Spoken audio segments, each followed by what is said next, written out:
Good afternoon, everyone. Welcome to another employment law question and answer session. My name is Samara Belitzky, and I'm an employment lawyer at Samfiru, Tumarkin. I work out of our Ottawa office, but as many of you know, we have offices throughout Canada, Toronto, Ottawa, Vancouver, and Calgary. I'll be here to answer your questions for the next 30 minutes or so. So please send in your questions. As I mentioned, we'll be here for the next 30 minutes or so. It's a Friday afternoon. If we have more questions than I can get to, I'll try to get to what I can, but you can always contact us offline as well by going to our website, which is employmentlawyer.ca. And you can always contact myself or any of our other lawyers by visiting our website and getting our contact information that way. Otherwise, send in your questions. I'm here to answer your questions about anything related to employment law or workplace issues, terminations, changes to your terms and conditions of employment, any issues regarding COVID layoffs, safety in the workplace, you name it, I'm here to answer those questions. So if there's anything that's been on your mind that you've been thinking about, or if you know of somebody, a friend, a family member who's going through something, that might have questions, send your questions in and I'll be happy to answer them. Now is the time. And as usual, I have a list of things prepared to discuss while we get going, while we wait for some questions to come in. But as always, I do prefer to answer your questions for those of you watching out there. So if you have questions, send them in and we'll get to them one at a time. For now, there is one thing that I wanted to start by discussing, which is an issue that has come up actually a lot over the last couple of weeks. And I've actually had 2 clients contact me this week alone going through this same issue. And that's with respect to a constructive dismissal, but a very specific type of constructive dismissal where they're being demoted. So in terms of a constructive dismissal, the basics that are really important to know are that an employer cannot just make changes to the terms and conditions of an employee's employment. So there are certain changes that are acceptable. It's not every change that will be unacceptable. But if an employer is making a change that is a significant change to one of the fundamental terms and conditions of an employee's employment, that employee, and if you're going through this situation, you don't have to accept that change. You can actually refuse that change and assert what's called a constructive dismissal claim. And so with respect to a constructive dismissal, it's important to keep in mind that, again, it has to be a significant change and it has to be fundamental, one of the fundamental terms of your employment. It also has to be permanent.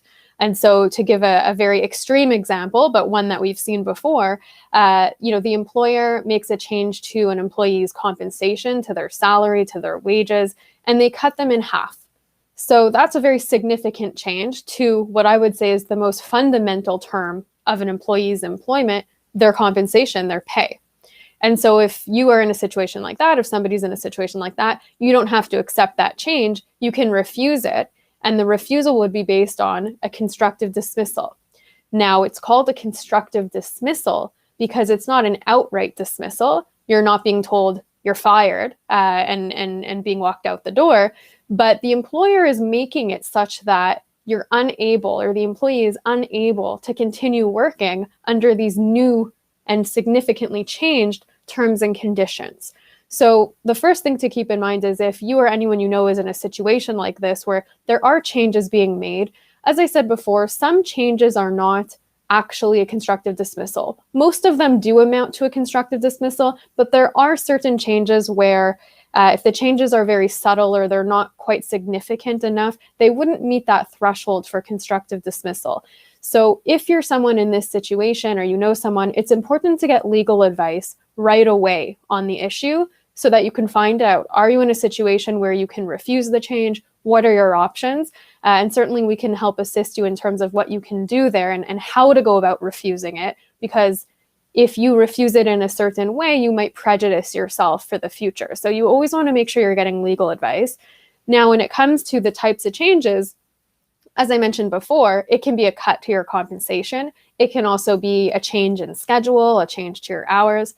But the one that I've been seeing a lot this week and in the last couple of weeks actually is a demotion, a change in position.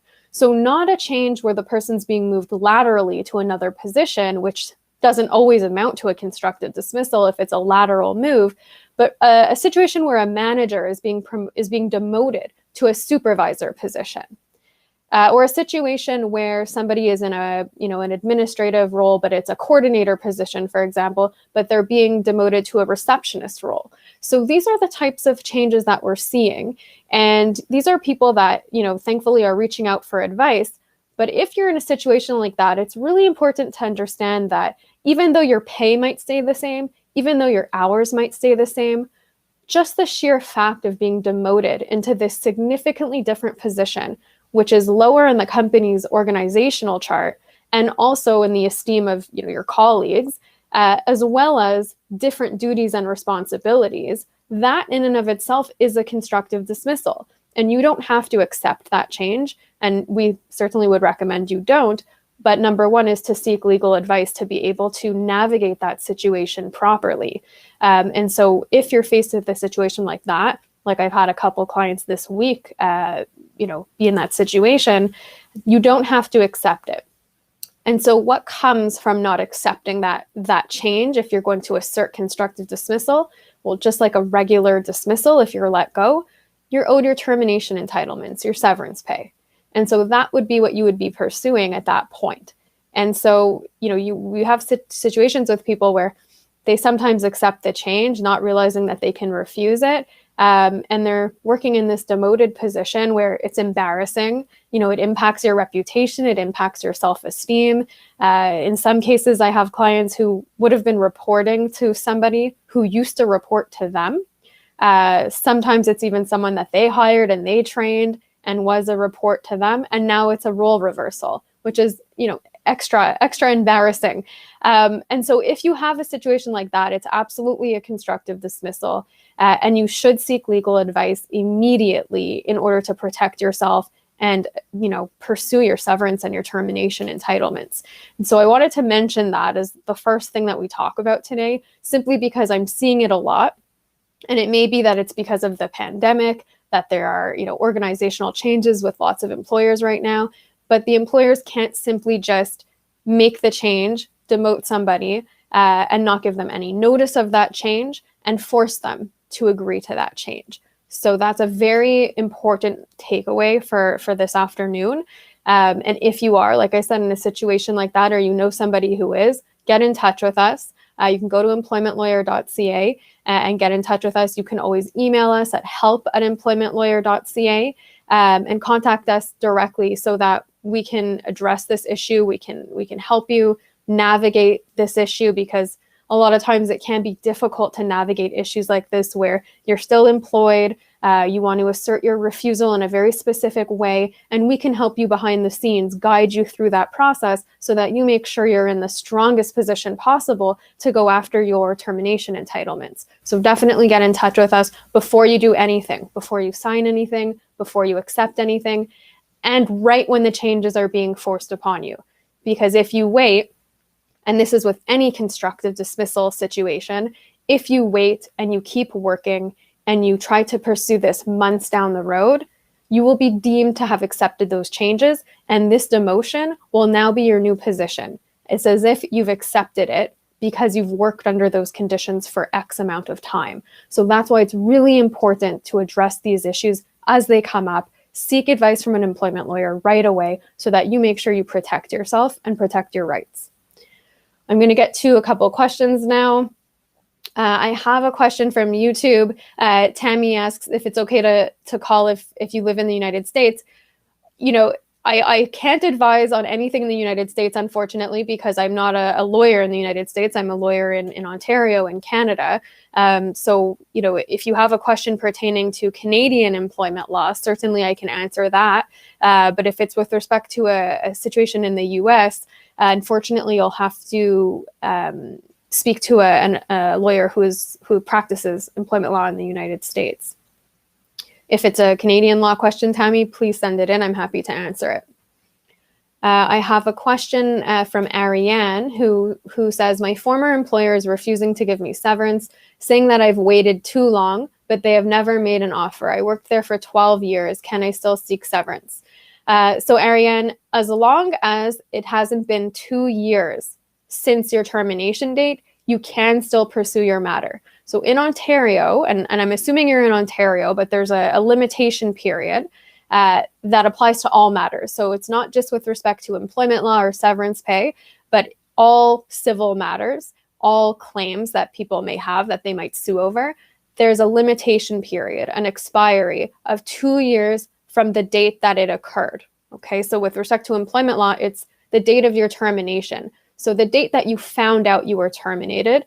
Sometimes you may get terminated on a specific date, but your last day might be a couple months from then. It's not your last day that the limitation period runs from. It's specifically when you received notice of your termination. And that's when the clock starts running. So as long as it hasn't been 2 years from that date, Ariane, you can still pursue your termination entitlements, even if, it's been a year, even if it's been a couple months, a year and a half, whatever the case might be, as long as it hasn't been 2 years, you can still pursue that. I would also advise you, Ariane, and anybody else who might be in a situation like this, if you're getting close to the 2-year limit, you should seek legal advice immediately, because it does take time to go through this process. You might not want to sue right away. Usually we would not sue right away in cases like this where it's just about negotiating severance.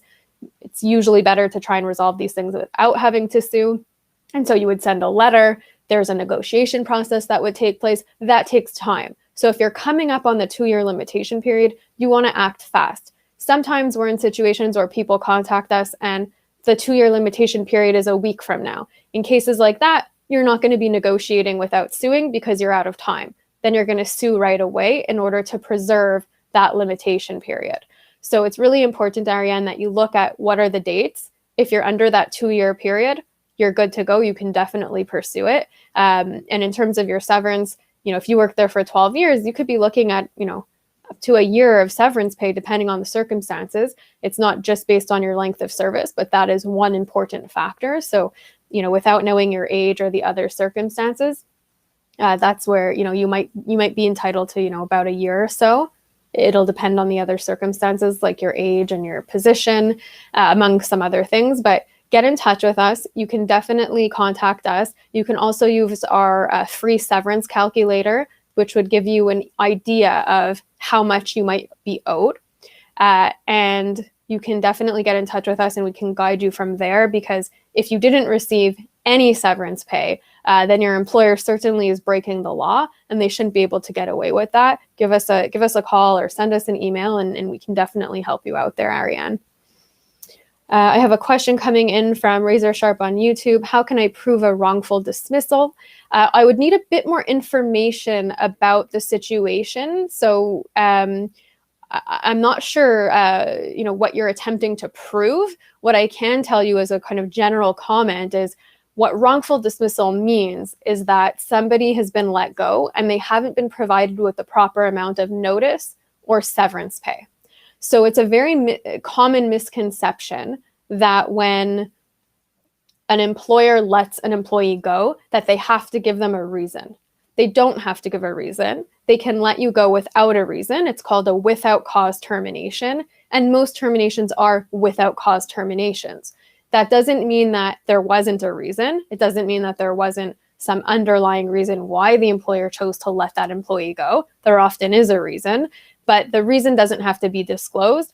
It also doesn't have to be a good reason. So I talk to lots of people on a daily basis who are let go and they disagree with the employer's decision. And, that's a fair assessment. And, you may disagree with the fact that the employer has let you go.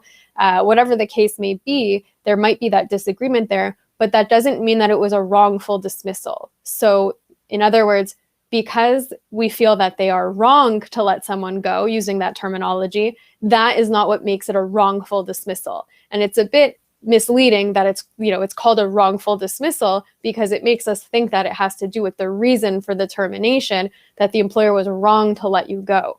But that's not the case. So what makes a wrongful dismissal is if the employer lets you go, but they don't give you the proper amount of either working notice prior to your termination and or termination pay in lieu of notice. Often we call it severance pay. So if the employer does not give you enough, if you're owed more, and you would find that out by seeking legal advice, that's when we would call that a wrongful dismissal, because you did not receive what you should have received. And so if you decide to sue on that basis, that's where you hear that term wrongful dismissal claim. Otherwise, if you disagree with the reason, that's not a wrongful dismissal. It really has to do with what is it that the employer is offering you by way of notice or pay in lieu of notice when it comes to these terminations without cause. And I see Razor Sharp on YouTube, you're saying, my employer let me go for a bogus reason. I did not do what they claim. So unfortunately, even though you disagree with what they're saying, it doesn't change it from a legal perspective. It doesn't make it wrongful. In other words, you're not owed more severance pay simply because they said they're firing you for this reason, but you disagree with it, or you didn't do what they're saying. Now, when that might change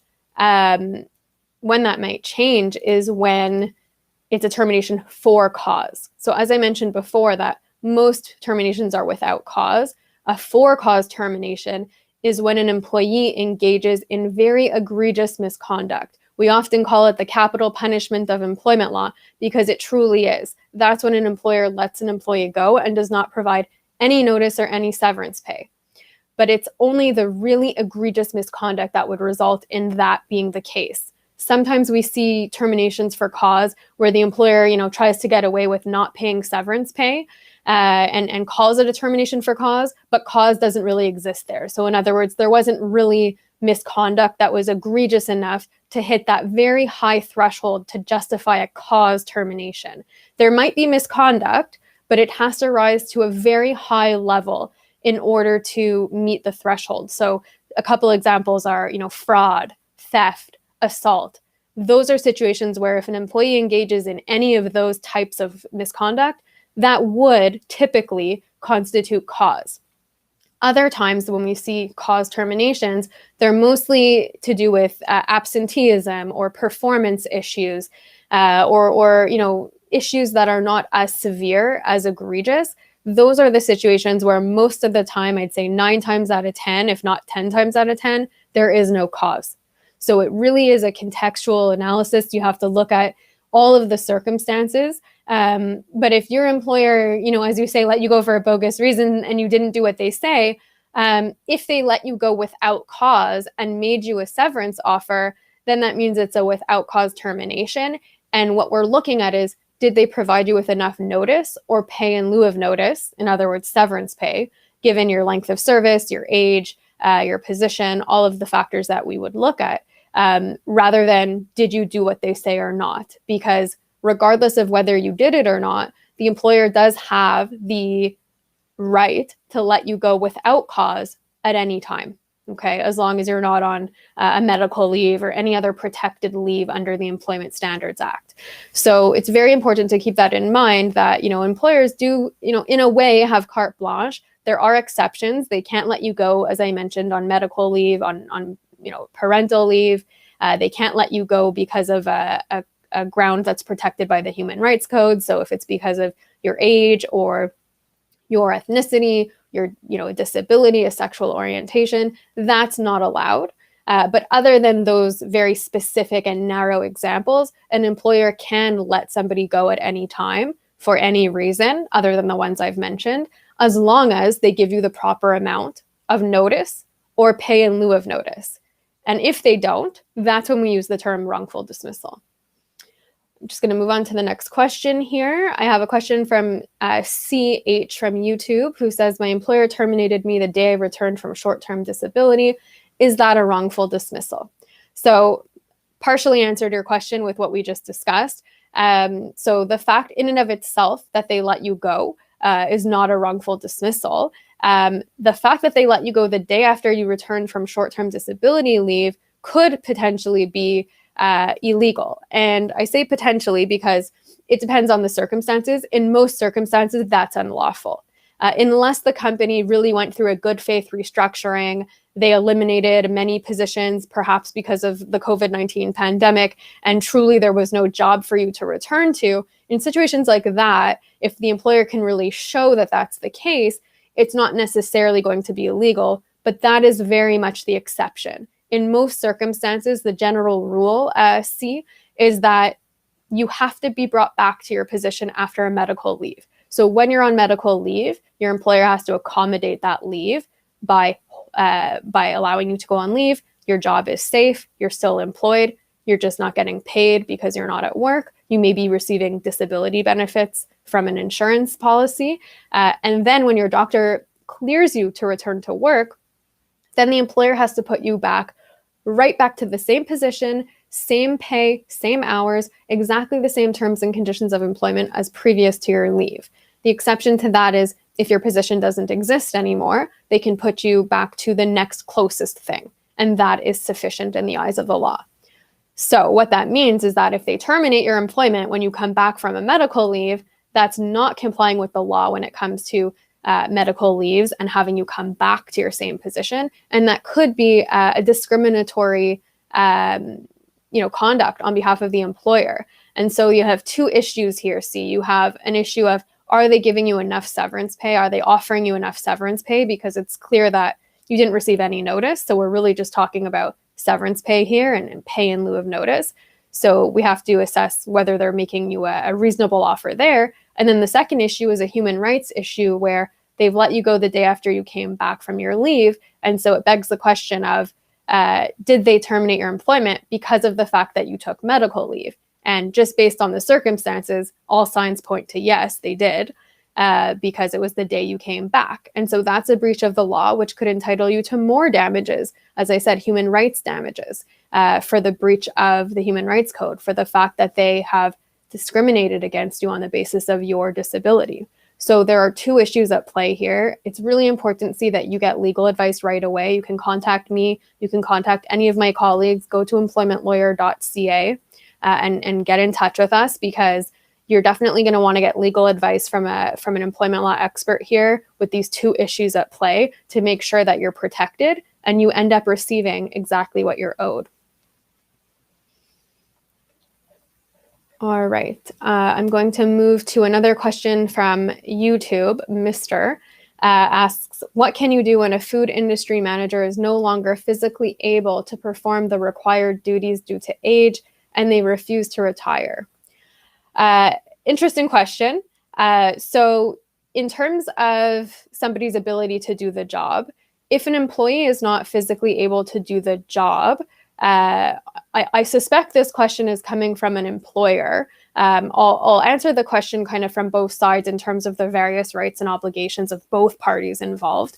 But from an employee side, if an employee, let's say, is not able to do the job and they need to be accommodated, then you would provide a note from your doctor outlining that there is a need for accommodation due to medical reasons. And then the employer must accommodate that up to the point of undue hardship, which kind of brings me to the employer side of things. If you're an employer and an employee is not able to do their job, then you would offer an accommodation, ask the employee if they're having any medical issues, or if they're having any issues with respect to the ability to do the job. It would have to be objective. So, if you see the employee literally unable to lift something that they need to lift, or, something of that nature, I would recommend having a meeting with that employee and seeing if there are any medical issues that are getting in the way of them being able to perform their job. And if there are, you have to give that employee the opportunity to provide you with a note from their doctor and what the accommodations are that they might need. And then from the employer perspective, you would analyze, whether the accommodations are possible. And if they're possible, then you do need to provide them. If they're impossible, then you look to other alternatives. This is a process that's quite complex. And if you are dealing with this issue on behalf of an employer, I do recommend that you get in touch with us, simply because we can help walk you through that process and make sure that you're complying with the law. You do have to be, very careful, because there are laws in place to protect employees with respect to disabilities, with respect to age. And so as an employer, you want to make sure that you're not discriminating against that employee. You do have to accommodate disabilities. I would say it's a bit premature or improper perhaps to say that they're not able to do it because of age. And quite frankly, you cannot discriminate against an employee because of age. So if they're not going to, resign, if they can't do their job, they're not going to resign, you do need to have that sit down with them and talk about it. And you cannot force them to resign or retire, as you put it. There is no max, minimum or set retirement age in Ontario. So you cannot, force an employee to retire just because they hit a certain age. But if they're not able to carry out their duties, that's another issue that you need to deal with the employee, and have that sit-down meeting and have that discussion and see if there can be accommodations that are put in place so that that employee can continue to work. I realize that this situation is a lot more complicated than what we're discussing. Without all the details, it's hard for me to advise further, but that would be my advice for now.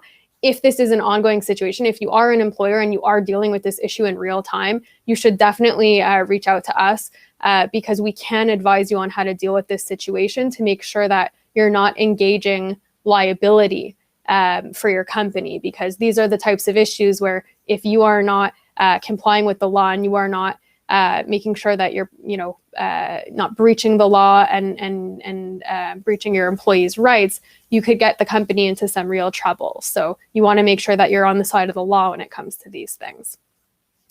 I'll just see. I see you're asking for in Illinois. No, we're not. We're in Canada. The law firm name is Samfiru Tumarkin.